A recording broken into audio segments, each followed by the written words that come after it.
Asyiddaw 'alal kufar, bersikap keraslah kepada orang kafir.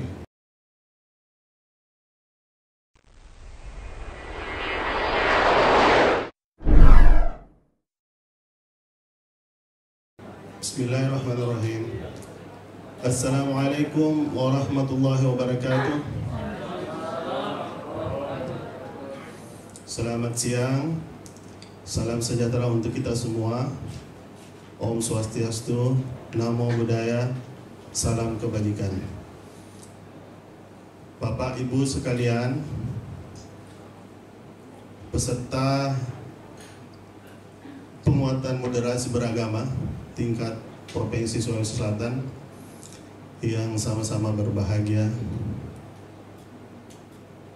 Apa kabar semua Bapak Ibu? Masih semangat?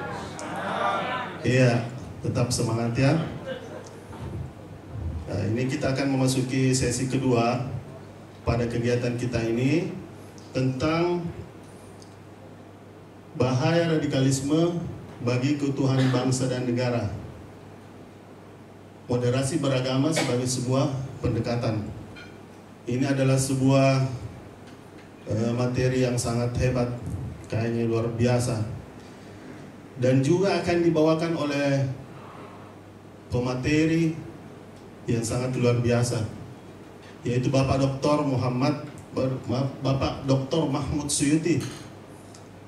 Ya, beliau adalah Ketua Matan Provinsi Sulawesi Selatan. Bapak Ibu sekalian, sedikit untuk mengantar kita memasuki materi yang akan beliau bawakan, bahwa kita ini orang Indonesia, bangsa Indonesia adalah bangsa yang sangat majemuk. Menurut salah seorang pakar sosiologi yang pernah melakukan penelitian, J.F. Furnival, bahwa Indonesia ini adalah negara yang sangat majemuk di antara beberapa negara. Singapura, Malaysia, Indonesia inilah yang paling majemuk, paling banyak perbedaannya. Dan katanya perbedaan itu saja sebenarnya sudah merupakan sebuah konflik. Perbedaan itu, cuma konfliknya itu masih berupa konflik yang tersembunyi laten, belum konflik yang bersifat fisik. Oleh karena itu, nanti kita akan belajar bagaimana supaya kita bisa merawat kebinekaan ini, menjaga supaya itu tidak menjadi sebuah bom waktu. Ya, saya kira beliau ini, apalagi beliau salah seorang tokoh dari NU, kita ketahui bahwa ini itu sudah sangat berpengalaman menghadapi bangsa kita yang multikultural ini. Itu dibuktikan dengan lahirnya seorang tokoh besar dunia dari NU. Bukan kita membeda-bedakan bahwa ini dari Islam atau dari mana, tapi buktinya bahwa beliau itu bisa diterima oleh semua agama, yaitu beliau adalah Dr. Kiai Haji Abdul Rahman Wahid, atau akrab kita sapa Gus Dur. Saya kira beliau nanti bisa sedikit memberikan gambaran kita bagaimana sebenarnya pandangan beliau, sehingga bisa kita jadikan sebagai sebuah pemersatu bangsa di dalam kita membangun bangsa Indonesia dengan negara Kesatuan Republik Indonesia. Ya, untuk efisiensi waktu, kita persilahkan kepada Bapak Dr. Mahmud Suyuti untuk menyampaikan materinya. Dan sebelumnya mari kita beri aplaus yang sangat besar kepada beliau. Sekian, Assalamualaikum warahmatullahi wabarakatuh.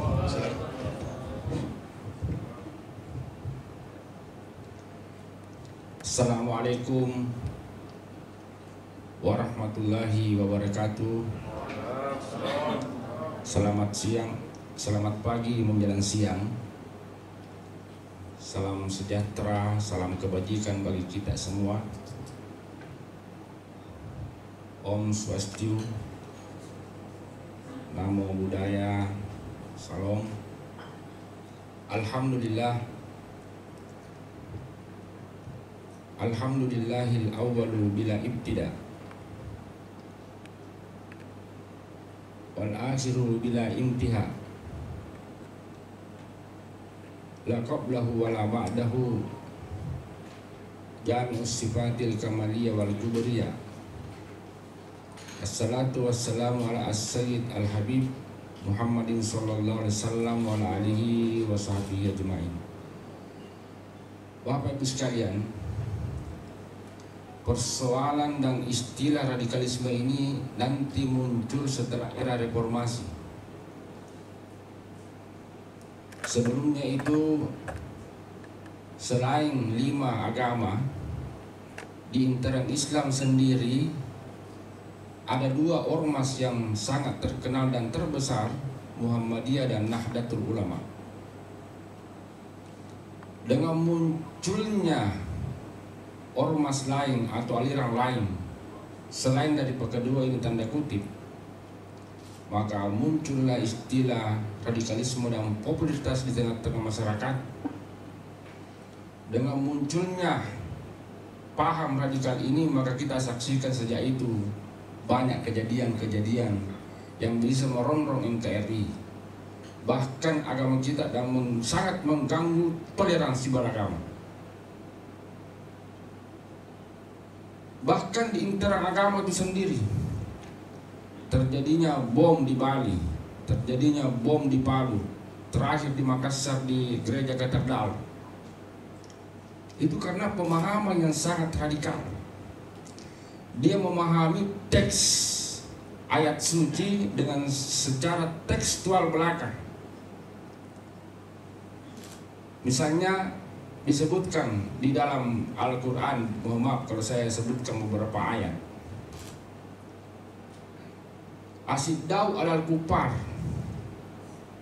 bersikap keraslah kepada orang kafir.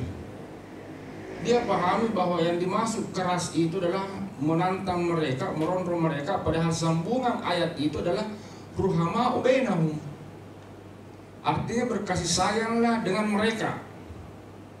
Karena itu dalam sejarah kita memahami bahwa pertama dan utama periode sejak hijrahnya Nabi dari Mekah ke Madinah adalah mempersatukan seluruh umat tanpa mengenal agamanya. Tercetuslah piagam Madinah, kaum Muhajirin dan Ansor ketika itu, dan seluruh umat manusia tanpa mengenal ras, agama, suku dan bangsa. Itulah yang tercipta dan kita upayakan yang ada di Indonesia ini. Sehingga ada 3 konsep persaudaraan yang harus kita bina bersama. Yang pertama, ukhuwah Islamiyah, artinya persaudaraan sesama umat Islam, inter-Islam atau interagama masing-masing. Yang kedua, ukhuwah basyariah, persaudaraan antara sesama manusia, siapapun dia, mau kulit putih, mau kulit hitam, mau yang pendek, mau yang tinggi, mau yang berambut, mau yang tidak berambut, mau yang gagah, mau yang jelek, mau yang laki-laki, mau yang perempuan, mau yang tidak jelas jenis kelaminnya seperti bencong. Yang penting dia manusia, itu saudara kita. Kemudian ukhuwah wataniyah, persaudaraan sesama bangsa dan negara. Siapapun yang ada di Indonesia tanpa mengenal agamanya, tanpa mengenal suku rasmi, yang penting dia berada di Indonesia, maka itu saudara kita. Itulah disebut dengan ukhuwah wataniyah. Ini yang tidak dipahami. Dengan 3 konsep ini maka muncullah, tercetuslah piagam Madinah. Sehingga kalau ada umat Islam yang tidak paham ajaran Nabi, ajaran Islam yang seperti dicetuskan Nabi, maka sesungguhnya dia telah merongrong ajaran agamanya sendiri.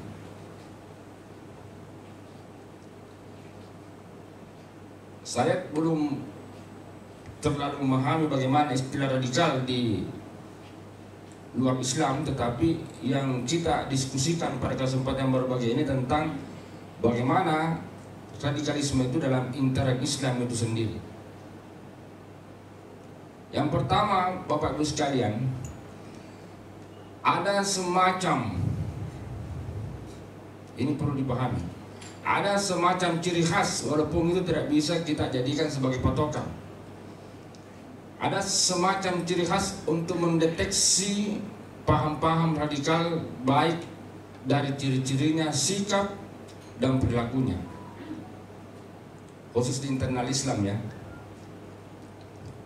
Tapi tanda kutip, walaupun itu bukan patokan mati. Yang pertama, rata-rata mereka itu berjenggot. Ya, seperti saya kan berjenggot juga. Saya kemukakan dulu, baru saya jelaskan seperti itu. Yang kedua, hitam di sininya. Tidak. Sebentar dijelaskan. Yang ketiga, celananya atau sarungnya sampai di betis. Ya. Bapak Ibu sekalian, Nabi SAW memang memerintahkan kita memanjangkan jenggot. Tawilul lihya wahlikus syawaribah, panjangkan jenggot dan potonglah kumis. Ketika itu untuk membedakan suku lain dan suku Ashraf. Dalam riwayat lain untuk membedakan muslim dan non muslim ketika itu. Tetapi setelah Nabi hijrah di Madinah, hadis itu tidak berlaku. Karena Abu Lahab, Abu Jahal juga berjenggot. Ada orang bilang, ya saya ini kan sunnah Nabi, mengikuti Nabi. Karena Nabi panjang jenggotnya. Iya, Abu Lahab, Abu Jahal juga berjenggot. Bahkan Fir'aun jenggotnya sampai di dada.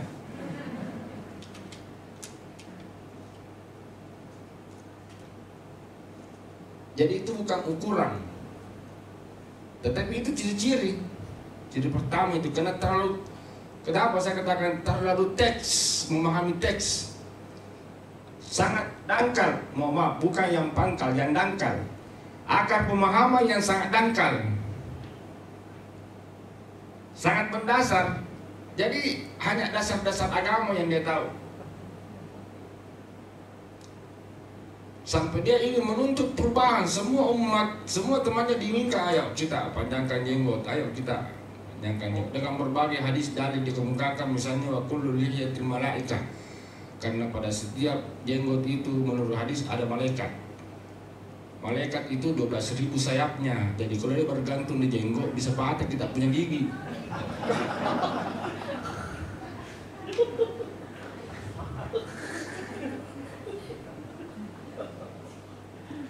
Allah juga mengatakan hadis bahwa pada setiap jenggot itu ada bidadari. Itu namanya bidadari pengangguran.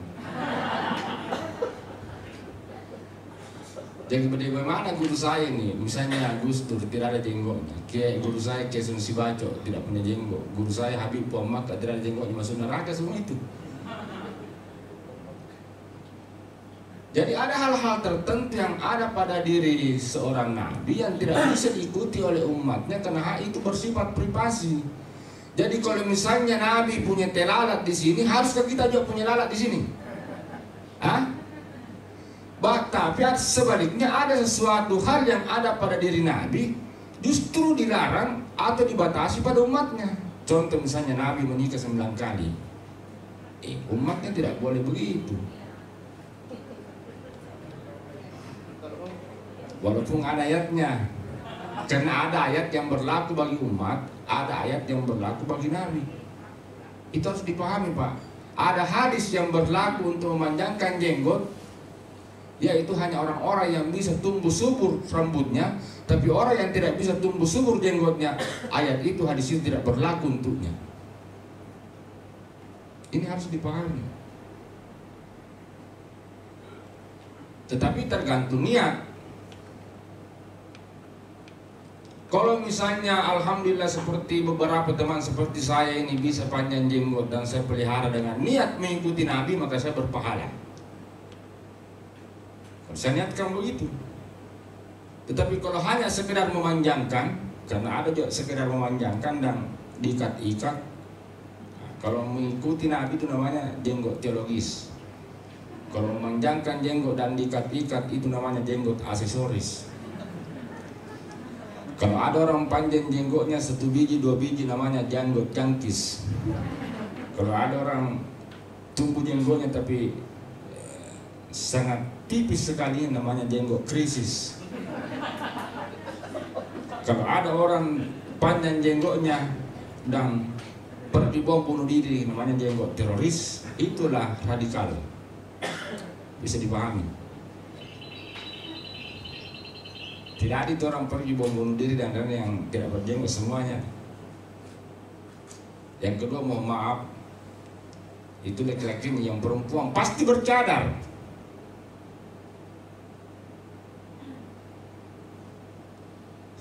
Memang istri Nabi menutup seluruh badannya kecuali matanya. Istri Nabi itu. Tetapi yang bukan istri Nabi, muka dan telapak tangan, itu jelas sekali dalilnya. Karena itu kalau ada orang bercadar, berarti mungkin kemungkinan besar bisa dideteksi bahwa dia sebenarnya istri Nabi yang tidak diakui.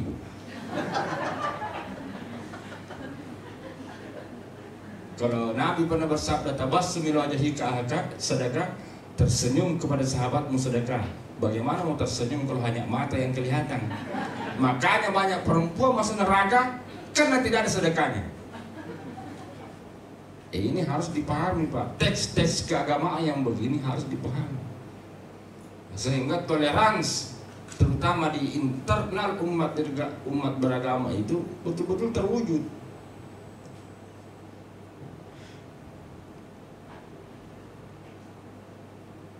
Bisa lanjut? Bapak Ibu sekalian, karena itulah yang disebut dengan radikalisme itu tatarruf atau gulu. Itu adalah sesuatu yang berlebihan. Itu dalam beberapa dalil dijelaskan, sehingga sebagai antara daripada sesuatu yang berlebihan ini, itu disebut dengan tawassut, pertengahan. Itu ada beberapa dalil yang bisa kita pahami, terutama dalam teks ayat-ayat Al-Quran. Misalnya di dalam surah setelah ini ada kita melihat ayat Al-Quran tentang perintah untuk berperang, tetapi itu ada batasannya. Kenapa? Karena itu untuk menjalin toleransi. Misalnya dalam peperangan itu tidak bisa membunuh orang tua, tidak bisa membunuh anak-anak, tidak bisa membunuh pohon-pohon tanaman. Tapi kalau orang bunuh diri, anak-anak, pohon-pohon, bangunan semua hancur. Jadi bukan ajaran agama itu. Tapi karena dia hanya memahami teks agama pada ayat tadi, ada ayat setelah ini, next selanjutnya bisa dibaca. Nah, ini ayatnya. Terus setelah ini, ini ayatnya. Qul ya ahlal kitabi la ta'lu fi dinikum, janganlah engkau terlalu berlebih-lebihan dalam beragama. Bukan karena itu bukan kebenaran. Wala tattabi'u, dan janganlah engkau mengikuti suatu kaum yang qad dallu min qablu wa adallu katsiran wa dallu an sawa'is sabila. Ini bisa dilihat terjemahan lengkapnya, tetapi jangan dipahami secara teks. Seperti ini ayat selanjutnya, wa qatilu fi sabilillahi alladzina yuqatilukum. Perangilah di jalan Allah orang-orang yang memerangimu. Orang Kristen, orang Hindu, orang Buddha kan tidak perangi kita. Maka mereka jangan diperangi. Karena sebenarnya ayat-ayat peperangan berdasarkan ayat 20 dan semua itu hanya berlaku pada zaman Nabi. Setelah zaman Nabi, ayat ini tidak berlaku. Karena dalam Al-Quran, dalam ilmu tafsiran namanya nasi wal mansukh, harus dipahami. Ada nasi wal mansukh, ada makki madani, ada sebabun nuzul, ada amdan khas, ada mutasyabihat, ada muhkamat, ada mujizul Quran. Belum lagi dalam kaidah-kaidah yang lain. Al-Qur'anu wal mu'jizul munassalu ala Muhammadin sallam biwasitah Jibril al-mutabad bi tilawati. Itu harus dipahami Bapak Ibu sekalian. Jadi selama tidak ada peperangan, maka orang Islam dilarang berperang. Wala taqtulu anfusakum, janganlah engkau membunuh dan menghancurkan dirimu. Makanya paham-paham yang seperti bom bunuh diri adalah paham-paham radikal yang sangat bertentangan dengan ajaran Islam. Makanya sampai sekarang juga saya bertanya, dari mana ajaran seperti ini? Itu yang pertama tadi ya, jadi ciri yang pertama. Jadi Bapak Ibu sekalian, mohon maaf terutama kepalaman. Ada sepupu saya di sini, ada keluarga saya di sini dari Malapri, dari Mapindah. Kalau ada guru tak yang panjang jenggotnya,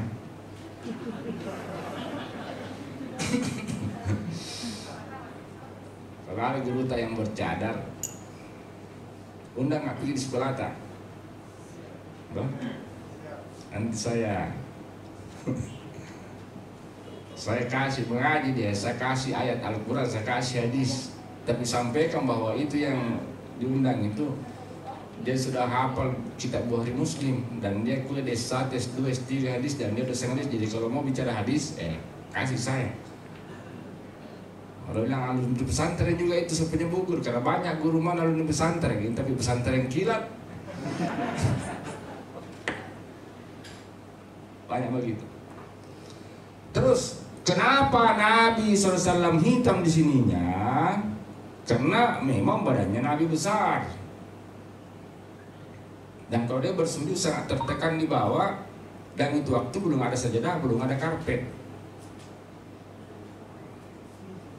Sekarang kita ini kan, kecuali ada yang misalnya kulitnya yang yang bahasa kedokteran itu kan berbeda-beda kulitnya orang. Tapi kentara memang, karena ada memang yang disengaja dihitamkan, ada yang tidak. Misalnya kalau dia bersujud, Allah Akbar, pasti hitam itu. Jadi sebelumnya kalau ada yang mau mengkritik, setelah ini ya, saya persilahkan sebentar yang mau menyampaikan kritikan, bukan pertanyaan, bukan sanggahan, tapi kritikan. Jadi memang berbeda Pak dalam ibadah itu begitu.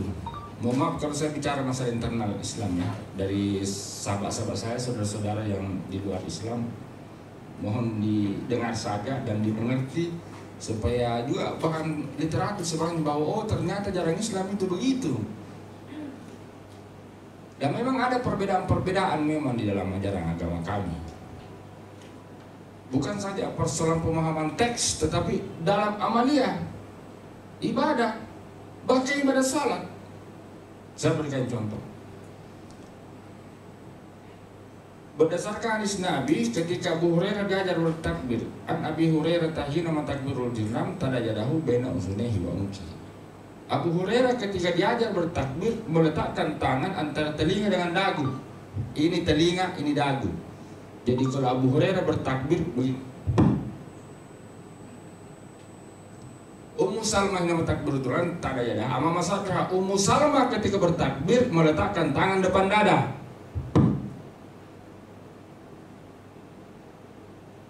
Sudah berbeda kan? Ini harus dipahami bagaimana cara memahami seperti bertentangan ini. Sikap toleransi. Dilihat asbabul urutnya itu hadis dan periwayatnya untuk menghilangkan perbedaan itu, sehingga muncul toleransi di antara mereka yang beribadah, terutama dalam sholat. Abu Hurairah caranya begini. Ummu Salmah, pertanyaan saya, Abu Hurairah laki-laki atau perempuan? Jadi sebaiknya kalau laki-laki bertakbir, Ummu Salmah, sebaiknya kalau perempuan bertakbir, jangan dibalik, karena biasa saya laki-laki cara bertakbirnya begini juga. Luar biasa goyang-goyang. Untung kalau tidak goyang-goyang begini. Itu tidak jadi masalah. Malaikat juga bingung jenis kelamin apa orang ini. Laki-laki atau perempuan. Dengan memahami ayat secara kontekstual, bukan secara teks seperti tadi, maka kita pahami tidak ada perbedaan, tidak ada pertentangan, sehingga terjadi toleran. Tapi karena dia hanya pahami teks saja, Dia hanya membaca dalilnya Ummu Salmah, dia tidak sempat baca Bukhari, maka begitu caranya dia sembahyang. Dan kalau oh kamu salah, ini yang benar. Begitu dalam ajaran kamu. Semua disalahkan. Secara kubur salah, balasanji salah, kunut salah, khutbah 2 kali pada Jumat, semua serba salah, semua serba bidah. Ketemu dengan ulama cuntang bidah karena tidak memahami ayat secara kontekstual. Kenapa? Karena pemahamannya sangat radikal, sangat dangkal sekali.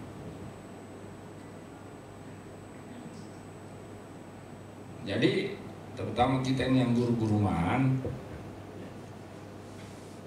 dalam memahami ayat, jangan hanya teks yang kita baca.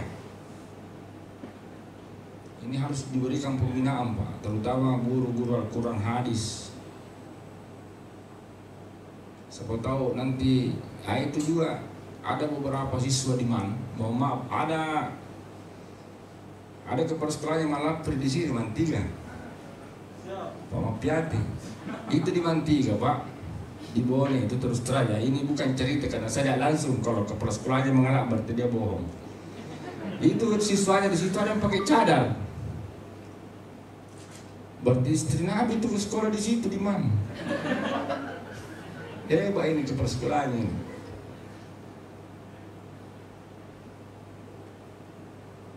Dan seperti itu Pak Kepala, guru-guru seperti itu, siswa seperti itu ya was. Atau tidak usah kita belajar tentang agama atau hadis atau ayat, tidak usah.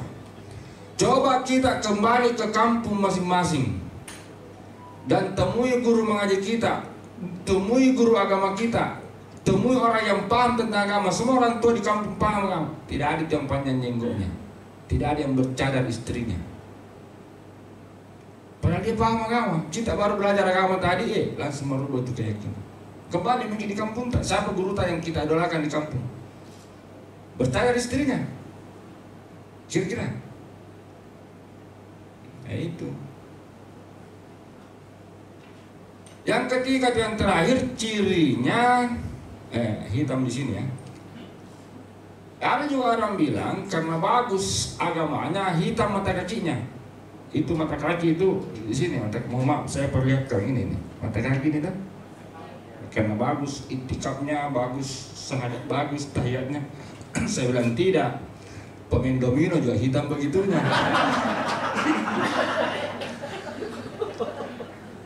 Jadi tidak bisa dijadikan dasar, Pak. Jangan dijadikan dasar yang seperti itu. Yang ketiga, mohon maaf, ciri-ciri dasar ya radikal itu dalam internet. Sarungnya sampai di betis. Orang mengistilahkan cingkrang.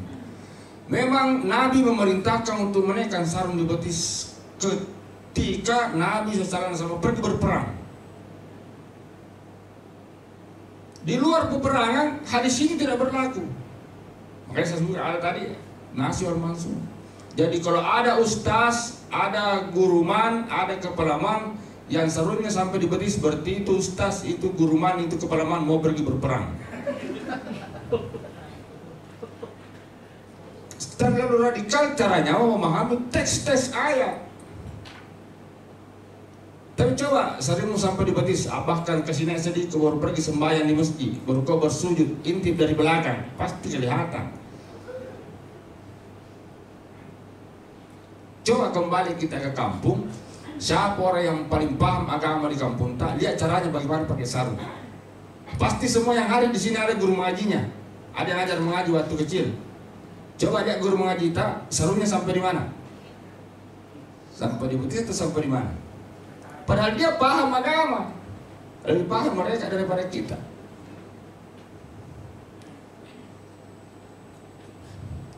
Itu Bapak sekalian. Selanjutnya apa? Jadi memang sangat berbahaya karena hanya pendapatnya yang benar. Semua orang disalahkan.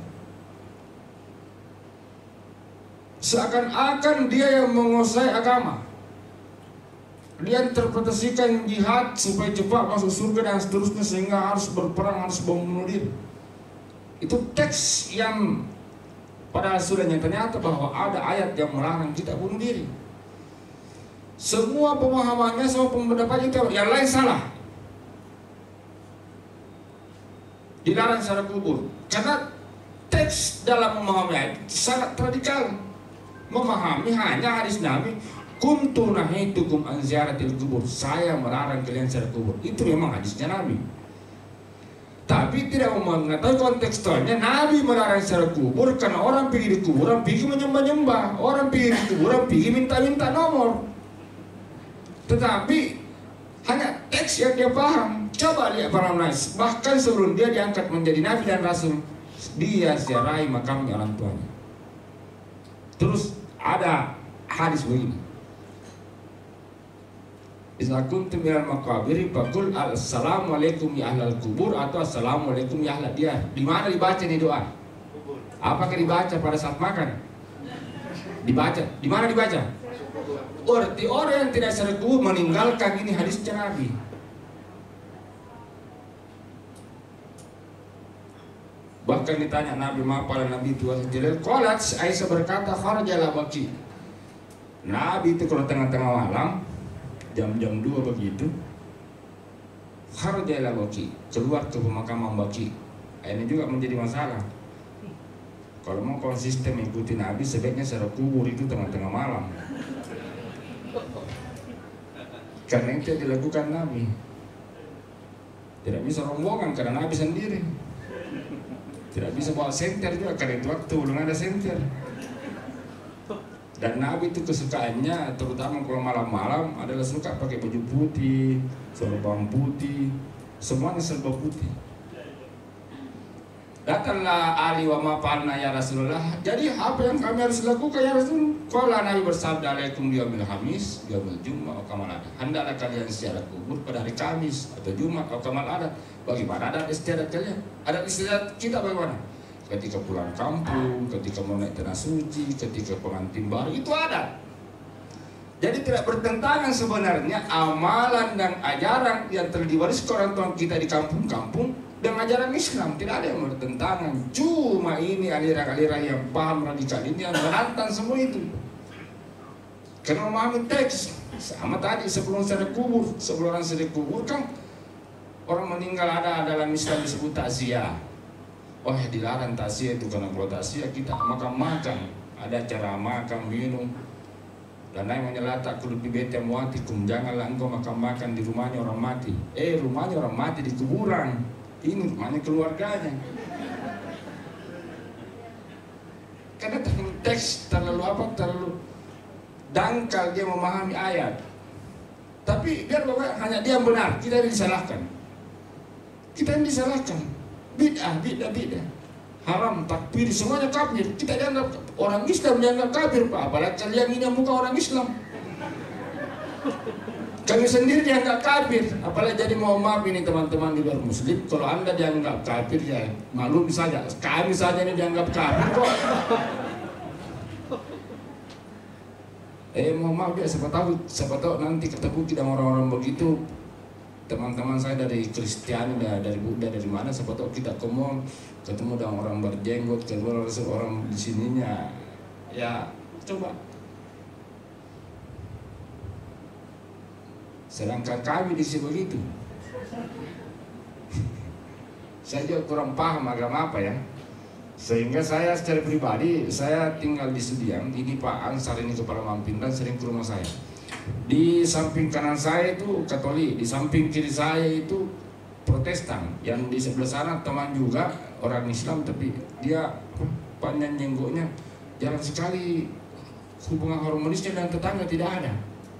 Jadi itu kami juga malu sebenarnya. Dianggap saya kayak ustaz. Bagaimana itu saudara tadi situ ustaz kenai? Tidak tahu juga itu. Coba tanya sendiri. Ini sangat mengganggu ini toleransi antara umat beragama. Sehingga Bapak-Ibu sekalian, coba paling terakhir sekali, lanjut saja. Terus itu tadi itu. Ada ayat sebelumnya, atiullah wa atiur rasul ulil amri minkum. Taatilah pemerintah kalian. Sementara mereka yang orang begini mau mendirikan khilafah. Kenapa? Karena itu yang dicontohkan oleh Nabi. Satu pun ayat dalam Al-Quran hadis tidak ada itu bentuk negara khilafah, tidak ada. Yang ada pada zaman Nabi adalah negara Madinah, negara Madaniyah. Nanti setelah Nabi baru ada istilah khilafah, dan itu bukan Nabi yang mengucapkan. Hanya alaikum bisunnati wa sunnati khulafaur rasyidin, hanya personnya, hanya orangnya, khalifahnya, bukan negaranya. Ini Pak Ustaz Maling Celia sini tahu ini. Bukan negaranya, tapi pemimpinnya, khalifahnya. Yang dimaksud dengan negara yang di Citibalda itu Taibah, itu Warabunggabur, dimanapun kita berada, maka di situ laksanakan ajaran agama. Mohon maaf kalau agama Islam, laksanakan ajaran agamamu berdasarkan petunjuk Al-Quran hadis. Contoh, misalnya salah satu petunjuknya dalam negara, as-sariqu was-sariqatu faqta'u aydiyahuma. Pencuri laki-laki, pencuri perempuan harus dipotong tangannya kalau mencuri. Bagaimana memperlakukannya? Kalau dimasukkan dalam penjara, bukan saja tangannya terpotong, tapi seluruh badannya terpotong. Jadi bukan tangan yang dipotong begini, kan itu melanggar HAM. Dan sejak Nabi hidup dan saya tidak pernah Nabi memotong tangannya orang. Ini kan perintah Nabi.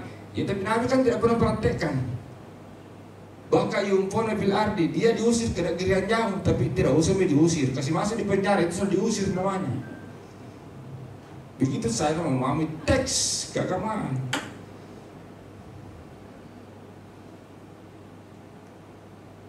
Al-Quran bertentangan dengan Pancasila. Jangan bandingkan Al-Quran dengan Pancasila, terlalu. Jangan bandingkan ilmunya Ustaz Malingkai dengan ilmunya TK. Tidak bisa, terlalu jauh. Jadi cara membandingkannya juga karena terlalu dikal dalam memahami teks keagamaan. Sehingga tidak bisa menghormati bendera kalau upacara, karena itu musyrik.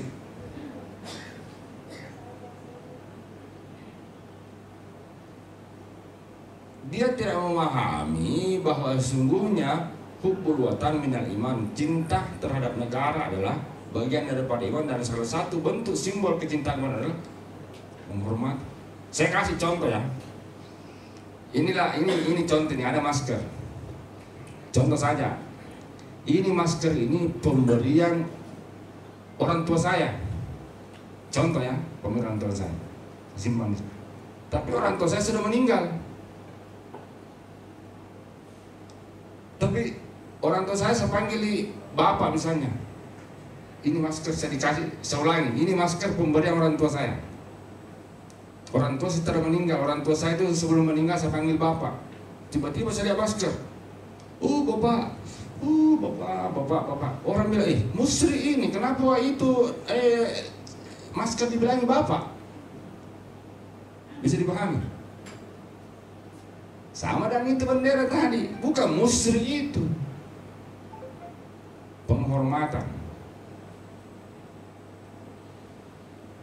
Ada juga seperti ada orang terlalu dia sembah gurunya, bukan disembah guru tapi dimuliakan. Sama dengan kita memuliakan orang tua. Saya keluar sedikit karena dalam ajaran Islam ada 3 hal yang tidak bisa terbantahkan dan tidak bisa terpisahkan satu dengan yang lain. Ini teman-teman agama lain juga tidak apa-apa dipahami dan bisa dibandingkan, tapi bukan diperdebatkan. Ayat pertama itu tadi, atiullah wa atiur rasul, taati Allah dan taati Rasulnya, wa ulil amri minkum. Artinya biar bagaimana bagusnya ketaatan kita kepada Tuhan, tapi kalau tidak taat sama Rasul tidak ada gunanya ketaatan itu. Tapi biar bagaimana bagusnya kita ketaatan kepada Rasul, tapi tidak taat sama pemerintah, tidak ada gunanya ketaatan itu. Karena di sini menggunakan wawul atap, tidak bisa terpisahkan. Sama dengan ayat tadi, wa qad rabbuka la ta'budu illa iyyahu bil walidaini ihsana. Perbaiki hubungan penyembahanmu dengan Tuhan dan penghormatanmu, kemuliaanmu kepada orang tuamu. Biar bagaimana bagusnya penyembahan kita kepada Tuhan, tapi kalau tidak bagus hubungan kita dengan orang tua, tidak ada gunanya penyembahan itu. Sama halnya aqimus shalah wa atuz zakah. Biar bagaimana bagusnya salatnya seseorang sampai hitam di sininya, tetapi kalau tidak bagus zakatnya, tidak ada gunanya itu salat. Karena terangkai itu ayat. Bisa lanjut, Tas? Ini indikator-indikator, saya kira bisa dipahami sendiri.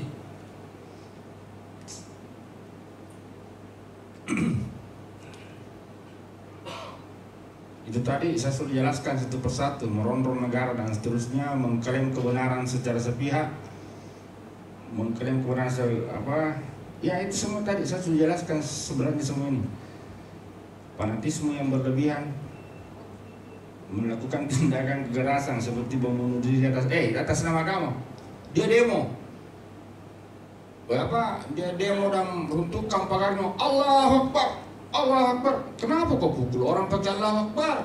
Bahaya buat merinding sebelum lupa. Namanya Tuhan dia rendahkan. Dia demo Allahu Akbar, Allahu Akbar. Dia pecahkan gelas, dia pecahkan kaca. Allahu Akbar. Auzubillahi min dzalik. Bayangkan Pak, nama Tuhan dipakai merusak.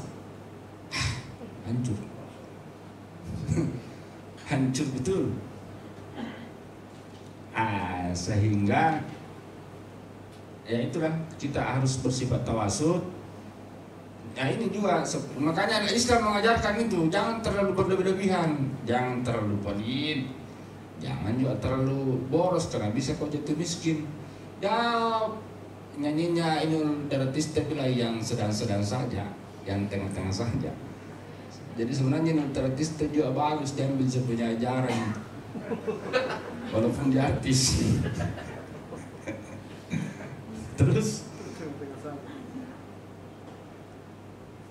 ya itu tawasud bagaimana supaya kita yang itu tengah-tengah sedang-sedang, kemudian tawasul bagaimana seimbang. Kemudian ta'adul, ada kebersamaan di antara kita semua, kemudian tasamuh, toleransi. Sekira itu ya sebagai pengantar dari saya. Wallahu muwaffiq ila aqwamit thoriq. Assalamualaikum warahmatullahi wabarakatuh. Ya, mari kita beri aplaus kepada pengantin kita Dr. Mahmud Syuuti yang telah menyampaikan materi dengan sangat menyejukkan. Sangat menyejukkan Bapak Ibu. Ya. Jadi alhamdulillah beliau memberikan kita kesempatan. Siapa tahu ada yang mau berdialog dari mana saja, dari kelompok mana saja, terbuka, Pak. Namun saya tidak bisa menyimpulkan apa yang beliau katakan tadi semua. Saya kira itu semua merupakan isinya semua apa yang dia sampaikan. Tapi ada beberapa poin penting yang mungkin bisa kita ingat-ingat, selalu kita elaborasi bahwa di Indonesia itu, Bapak Ibu sekalian, utamanya dalam Islam, karena beliau tadi telah memaparkan dalam Islam bahwa ada dua organisasi, yaitu NU dan Muhammadiyah, yang memang sudah terbukti loyalitasnya terhadap Negara Kesatuan Republik Indonesia. Dan munculnya gerakan-gerakan radikalis itu karena adanya organisasi-organisasi yang kalau kita belum jelas juga asal usulnya, dan mereka itu melakukan ditandai dengan beberapa ciri-cirinya. Itu tadi ciri-cirinya, ada ciri-ciri fisik yang beliau sampaikan, kemudian ada ciri-ciri pemikiran, bahwa pemikiran mereka itu selalu mau melihat agama itu secara tekstual, tidak mau melihat secara kontekstual. Dia hanya mau berpedoman kepada aturan, dan dia tidak mau peduli kepada tradisi dan budaya yang telah tumbuh, mengakar dan baik, menciptakan kedamaian di masyarakat. Jadi dia hanya mau melihat agama secara tekstual, padahal mereka tidak menyadari bahwa Al-Quran sendiri yang sebuah teks itu lahir dari sebuah konteks. Karena ayat-ayat Al-Quran itu kan lahir dari yang namanya asbabun nuzul. Ada sebab-sebabnya dari tradisi-tradisi masyarakat atau masalah-masalah yang terjadi, dinamika pada masyarakat itu ditanyakan kepada Rasulullah, kemudian Rasulullah mendapat firman dari Allah berupa solusi-solusi kayak gitu. Jadi meskipun kelihatannya tekstual, tetapi itu tidak bisa terpisahkan antara tekstual dengan kontekstual. Jadi karena ada kelompok-kelompok yang seperti itu sehingga terjadilah kekacauan di dalam beragama. Ya, kemudian kita diingatkan agar senantiasa bersifat tawassul, bersikap moderasi, bersikap pertengahan, tidak berlebih-lebihan terhadap apapun agama kita. Ya. Saya kira sudah ada yang ingin bertanya. Langsung saja Bapak sebutkan nama dan misalnya dan pertanyaannya singkat dan jelas saya kira. Bismillahirrahmanirrahim. Assalamualaikum warahmatullahi wabarakatuh. Nama saya Armin dari Manjilipunto. Tabi Ustaz, syukran katsiran atas materinya. Ini kita berbicara tentang moderasi. Saya kira ini sangat bagus untuk kita terima semua. Dan apa yang kita bicarakan hari ini oleh Ustaz Suyuti bahwa moderasi ini perlu kita lebih sosialisasikan ke bawah. Dari pembicaraan tadi kita sudah bisa memahami bahwa memang banyak kelompok-kelompok di wilayah-wilayah kita. Tapi apa upaya kita untuk memberikan pencerahan ini? Untuk sementara kita anggap bahwa pencerahan seperti ini sangat bagus. Tapi mungkin bagus kalau lebih luas lagi. Tidak pada forum-forum resmi seperti ini. Karena mereka di bawah semakin mengakar.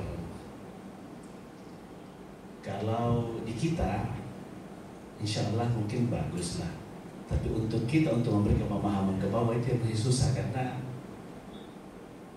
apa yang dipahami oleh Pak Kiai itu belum kami bisa memberikan pencerahan dengan sosialisasi yang sangat singkat seperti ini, Ustaz. Itu yang maksud saya.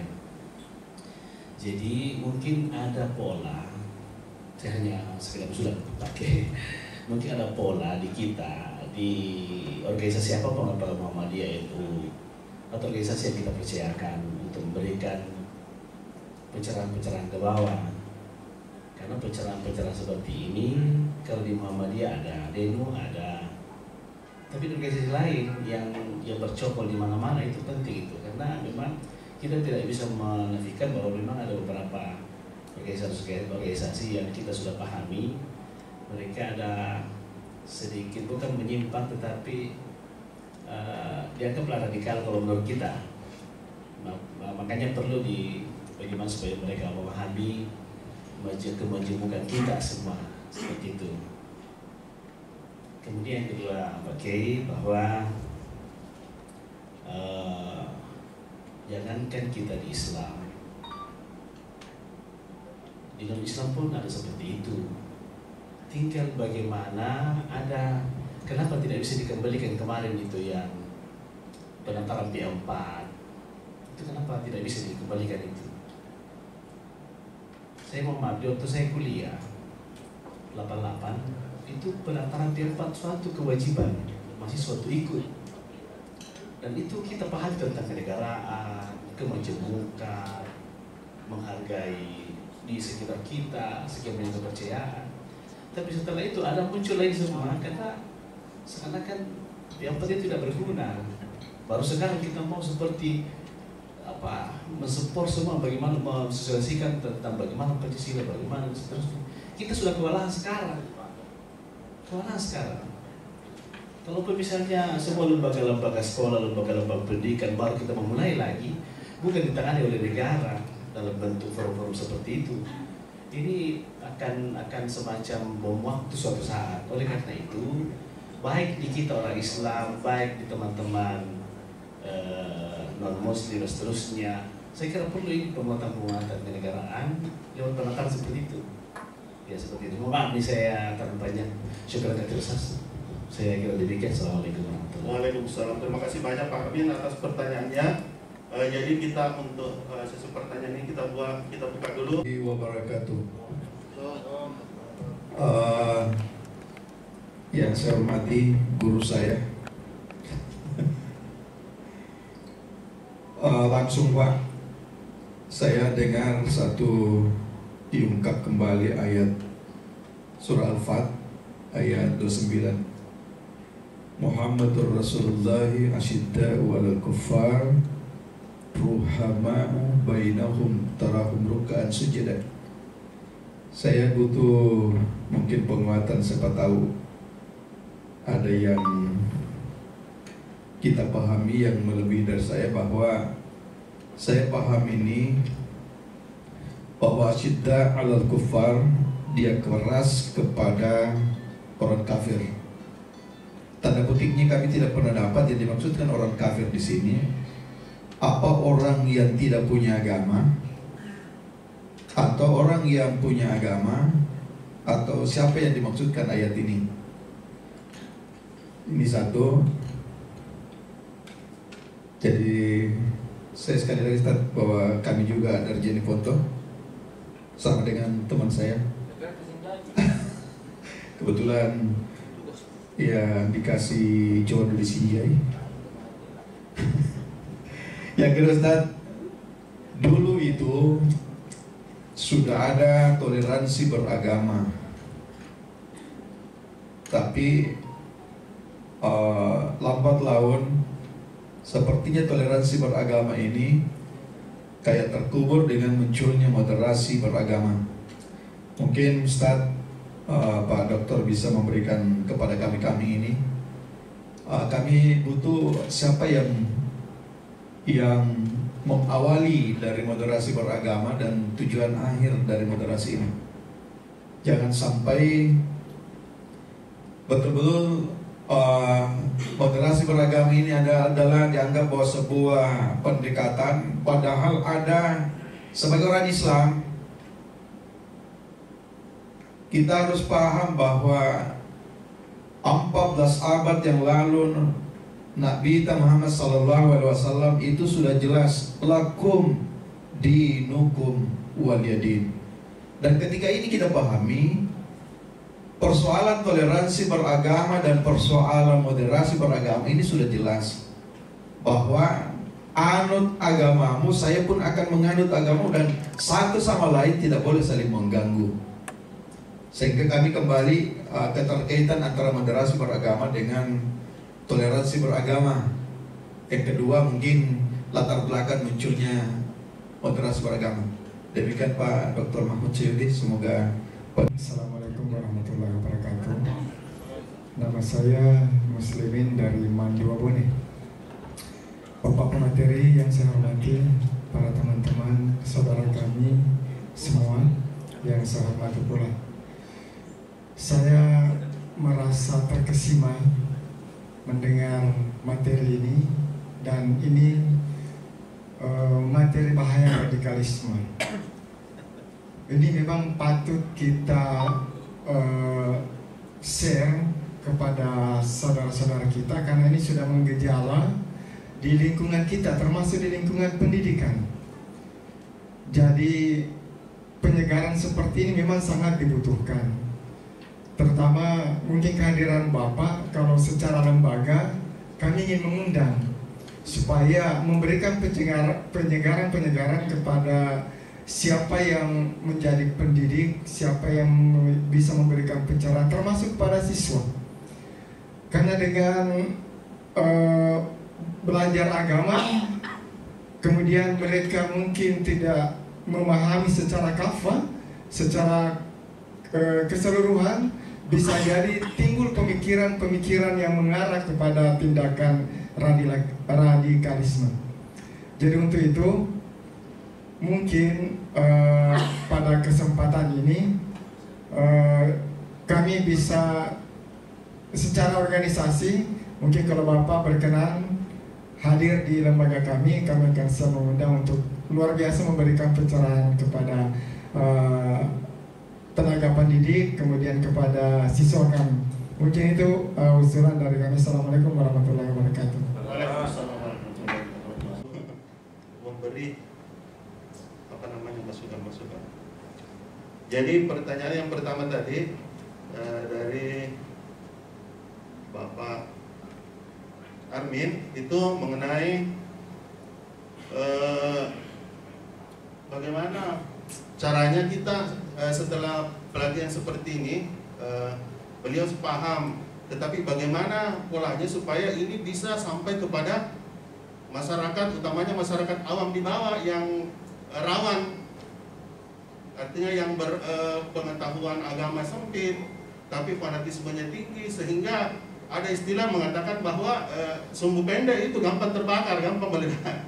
Ya, itu yang perlu kira-kira bagaimana supaya Pak Kiai ini hal-hal seperti ini, penjelasan-penjelasan kita lakukan ini bisa sampai kepada masyarakat atau sampai kepada sasarannya yang utama. Ya. Dan beliau menginginkan bahwa ada lagi seperti semacam P4, mungkin ini sebuah aspirasi di mana beliau merasakan manfaat daripada masa orde yang lama, orde orde baru samanya suatu bahwa ada namanya P4. Ya, kemudian dari penanya kedua tadi bertanya tentang isi surah Al-Fat, Pak Kiai, ayat 29, yaitu kafir itu sebenarnya kepada siapa ditujukan. Ya. Itu kemudian beliau juga ingin lebih diberikan penjelasan atau secara tajam lagi antara perbedaan toleransi dengan moderasi, dan apa latar belakangnya moderasi beragama ini sehingga ada istilah ini muncul. Kita persilahkan kepada guru kita untuk menjawabnya. Terima kasih, terutama dari saudara saya Pak Armin dari Jeneponto ya. Di satu sekolah dulu sama Pak Hasbullah. Kemarin itu saya dari Jeneponto Pak, di rumahnya Pak Nasir Bonto. Ya, dari Jeneponto pindah ke sini. Sepertinya Bapak ini kakak kelas saya di pesantren dulu. Makanya karena ada lagi bahasa Arabnya, syukran apa sih. Itu juga sebenarnya itu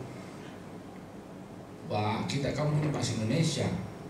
Ini kan orang-orang radikalisme. Assalamualaikum, ana antum akhi ukhtin akhwat. Nabi tidak pernah panggil sahabatnya ukhti ukhtun.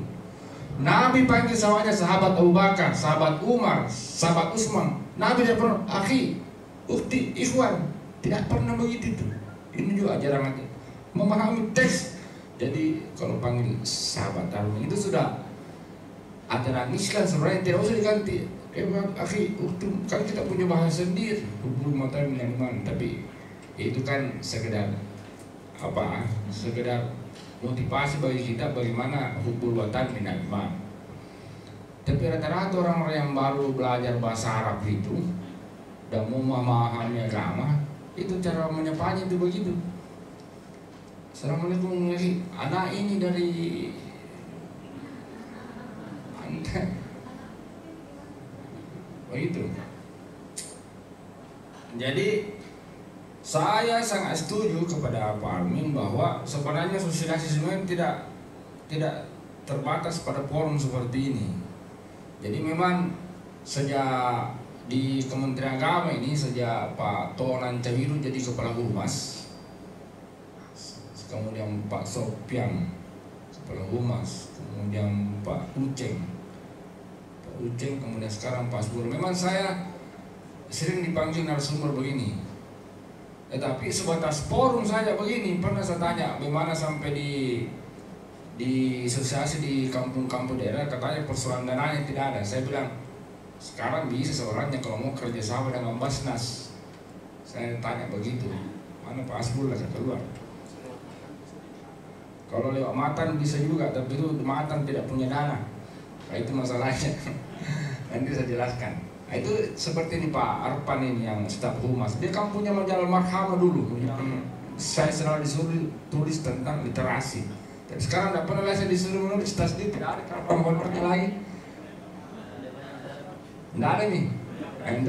Itu kan itu dia masalahnya. Jadi kita mau kita ini Parmin mau sosialisasi, tapi terkenal juga dari situ. Jadi kita memang butuh keikhlasan juga sebenarnya dari dana pribadi. Itu juga sebenarnya kalau kita mau paham Pak, kenapa Nabi itu menikah dengan Khadijah.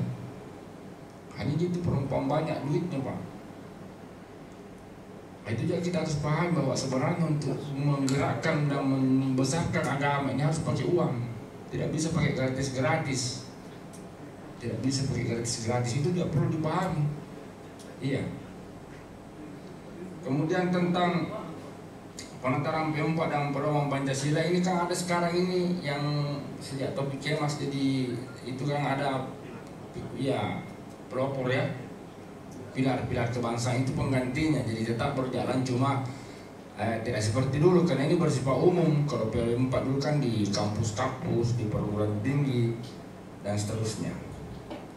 Jadi terima kasih Pak Armin. Kemudian Pak Syam ini punya senior saya di PMI dulu. Saya sama-sama di Masjid Tasnim, tak sarapan. Beberapa kali saya ketemu di Sinjai di sini. Jadi berbicara tentang Muhammad Rasulullah seterusnya Syidda wal Kufar, ini kan saya kira kita semua atau ada yang belum pernah baca konsep kufur dalam Islam itu yang ditulis oleh Dr. Hajar Pudin Cabidu. Ada 9 pembeda, ada 9 di situ kriteria dan kategori kekafiran. Nifak juga sebagai kafir, musyrik juga sebagai bagian daripada kafir. Jadi Muslim yang dimaksud di sini bukan saja non Muslim menurut ayat itu. Bahkan tadi ayat Ahlul Kitab juga termasuk dari bagian kekafiran. Itu maksudnya. Tetapi ada hal-hal tertentu, kalau misalnya saya katakan tadi bahwa kami juga ini dipanggil kafir, karena mungkin persoalan itu pada dia tidak tahu dirinya bahwa sungguhnya dia kafir di atasnya kafir, karena dia tidak paham itu ayat. Jadi kafir itu kan dalam bahasa dari kata kafara itu artinya tertutup, menutup. Artinya tertutup pemahamannya dan akal pikirannya. Sebenarnya orang radikal itu dianggap kafir juga. Asyidah dia bersifat keras, tapi tidak ulama. Bayangkan Pak, Nabi saja hadisnya yang jelas bahwa untuk khusus khutbah Jumat itu kan tidak bisa bergerak di atas mimbar, harus sopan santun. Kalau itu orang yang sudah kubur haram, itu yang goyang-goyang tangannya di atas mimbar, tidak sah salat Jumat orang menurut saya. Kan terlalu berdoa, ya Allah, selama saya hidup ada doa yang paling saya suka itu, yang terkesan. Doanya Pak Menteri baru-baru ini dengan 3 tahun lalu, doa yang di DPR, anggota dewan mengatakan, ya Allah, gemukkanlah presiden kami yang kurus. Ya, itu ada 2 doa itu yang terinterpretasi sampai sekarang saya belum paham itu. Doanya Gusmen baru-baru ini waktu diulas dalam doa. Nah ini kan kita bisa lihat, sehingga kepada senior saya Pak Syam tentang moderasi beragama ini sebenarnya bukan diawali sejak sekarang. Moderasi beragama ini sesungguhnya sudah dicontohkan sejak zaman Nabi. Moderasi beragama ini sejak zaman Nabi. Bahkan kalau kita mau melihat itu sejarah agama kan hanya 2 saja. Nabi itu yang pertama Nabi Ibrahim. Hanya Nabi Ibrahim saja. Kalau di agama lain disebut Abraham. Nabi Ibrahim ini melahirkan Ismail sampai ke Nabi Muhammad berkembang di Asia. Kemudian Ibrahim ini menurunkan Ishak, kemudian turun Nabi Isa dan seterusnya berkembang di Eropa. Jadi sebenarnya saat sumber ini agama ini sebenarnya kalau kita mau tahu, apalagi manusia sumbernya hanya satu saja dari Nabi Adam, tidak ada dari monyet dan seterusnya. Jadi kalau yang saya pahami, senior ini saya panggil senior ini ada 9 tingkatan kekafiran yang harus kita pahami, dan ayat ini bersifat bisa bersifat khas, tetapi dari segi asbabul wurudnya ada di sini kata ruhama bainahum. Kita tetap harus mengutamakan ruhama, kita harus mengutamakan cinta damai, kita harus saling menghargai satu dengan yang lain. Wallahul muwaffiq ila aqwamit thariq. Assalamualaikum warahmatullahi wabarakatuh. Sekira cukup sampai sini saja karena semakin lama kita sangat ini. Terima kasih.